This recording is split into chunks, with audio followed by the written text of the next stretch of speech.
السلام علیکم۔ سب سے پہلے درود السلام، اللہم صلی علی سیدنا محمد وعلی آل سیدنا محمد وبارک وسلم۔ غسل کے دوران مدینہ منورہ کی ایک عورت نے مردہ عورت کے ران پر ہاتھ رکھتے ہوئے یہ الفاظ کہے کہ اس عورت کے فلاں مرد کے ساتھ ناجائز تعلقات تھے۔ بس یہ بات کہنا تھی کہ ایک اللہ تعالیٰ نے اپنی ڈیل دی ہوئی رسی کھینچ دی۔ اس عورت کا انتقال مدینہ کی ایک بستی میں ہوا تھا، اور غسل کے دوران جو ہی غسل دینے والی عورت نے مندرجہ بالا الفاظ کہے تو اس کا ہاتھ میت کے ران کے ساتھ چپک گیا۔ چپکنے کی قوت اس قدر تھی کہ وہ عورت اپنا ہاتھ کھینچتی تو میت گھسیٹتی تھی مگر ہاتھ نہ چھوٹتا تھا۔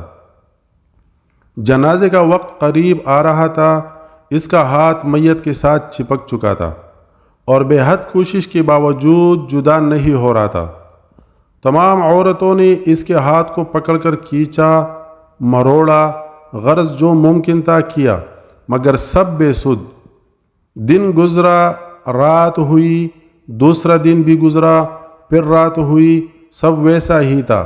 میت سے بدبو آنے لگی اور اس کے آس پاس ٹہرنا اور بیٹھنا مشکل ہو گیا۔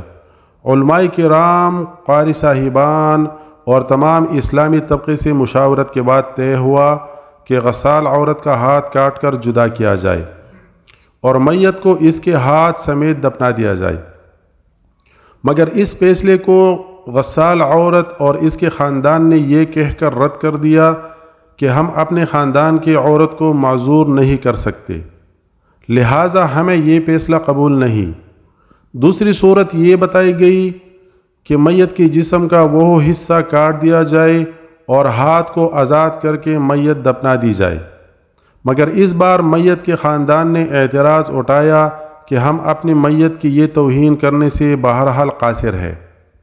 اس دور میں امام مالک رحمۃ اللہ علیہ قاضی تھے۔ اب بات امام مالک رحمۃ اللہ علیہ تک پہنچائی گئی کہ اس کیس کا فیصلہ کیا جائے۔ امام مالک رحمۃ اللہ علیہ اس گھر پہنچے اور صورتحال بام کر غسال عورت سے سوال کیا، اے عورت، کیا تم نے غسل کے دوران اس میت کے بارے میں کوئی بات کہی؟ غسال عورت نے سارا قصہ امام مالک رحمۃ اللہ علیہ کو سنایا اور بتایا کہ اس نے غسل کے دوران باقی عورتوں کو کہا کہ اس عورت کے فلاں مرد کے ساتھ ناجائز تعلقات تھے۔ امام مالک رحمۃ اللہ علیہ نے سوال کیا، کیا تمہارے پاس الزام کو ثابت کرنے کے لیے گواہ موجود ہے؟ عورت نے جواب دیا کہ اس کے پاس گواہ موجود نہیں۔ امام مالک رحمۃ اللہ علیہ نے پھر پوچھا، کیا اس عورت نے اپنی زندگی میں تم سے اس بات کا تذکرہ کیا؟ جواب آیا نہیں۔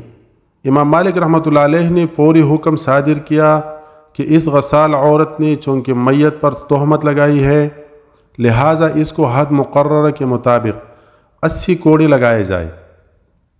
حکم کی تعمیل کی گئی اور 70 بھی نہیں، 75 بھی نہیں، 79 بھی نہیں، پورے 80 کوڑے مارنے کے بعد اس عورت کا ہاتھ میت سے الگ ہوا۔ آج ہم تہمت لگاتے وقت ذرا بھی نہیں سوچتے کہ کتنا بڑا گناہ ہے۔ ناظرین کرام، اس بات سے یہ واضح ہوتا ہے کہ کسی پر بھی تہمت لگانا بہت عظیم گناہ ہے، اور آج کل یہ بات ہمارے معاشرے کا ایک حصہ بن چکا ہے کہ ہم سوچے سمجھے بغیر کسی پر بھی کسی بھی بات کا الزام لگا لیتے ہیں، تہمت لگا لیتے ہیں، حالانکہ ہمارے پاس نہ کوئی ثبوت ہوتا ہے۔ ہم الٹی خبر کو اٹھا کے کسی کے منہ سے سن کے اٹھا کے اس کے اوپر الزام لگا لیتے ہیں کہ فلان بندے نے ایسا کیا اور فلان عورت نے ایسا کیا، حالانکہ جب ہمارے پاس ثبوت نہیں ہوتا، اس کے اوپر کوئی گواہ موجود نہیں ہوتا، تو بغیر گواہ، بغیر ثبوت کسی پر بھی الزام لگانا عظیم گناہ ہے، اور اس کا دنیا میں تو یہی عذاب ہے، لیکن مرنے کے بعد اس کا کتنا عذاب ہوگا آپ تمام حضرات و احباب اور ہماری بہنیں خود اس بات کو سوچ سکتے ہیں۔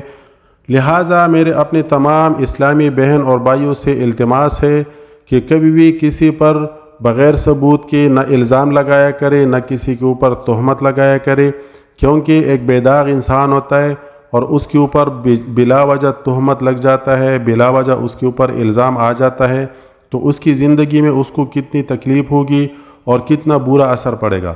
لہٰذا اس قسم کے گناہوں سے بچا رہا کرے۔